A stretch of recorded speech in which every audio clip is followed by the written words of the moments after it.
Dnes ti ukážu něco, co jsem nikdy neměl natáčet. V tomhle starém hotelu prý straší. Pokoj 213. Legenda říká, že kdysi tu někdo čekal na důležitý hovor. Nikdo tomu nevěřil, dokud se tam neubytovala jedna rodina. V noci mi volali, že jim někdo klepe na dveře. Šel jsem se tam podívat, ale na chodbě nikdo nebyl. To se opakovalo několikrát. Hosté se stěžovali na hluk a šepot. Jednou v noci mi zavolali a v telefonu byl slyšet jenom šum a tichý pláč. Okamžitě jsem běžel nahoru. Dveře do pokoje byly pootevřené.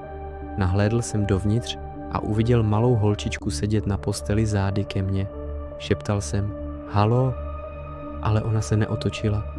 Jen tiše plakala. Pak se pomalu otočila. Neměla obličej, jen prázdnotu.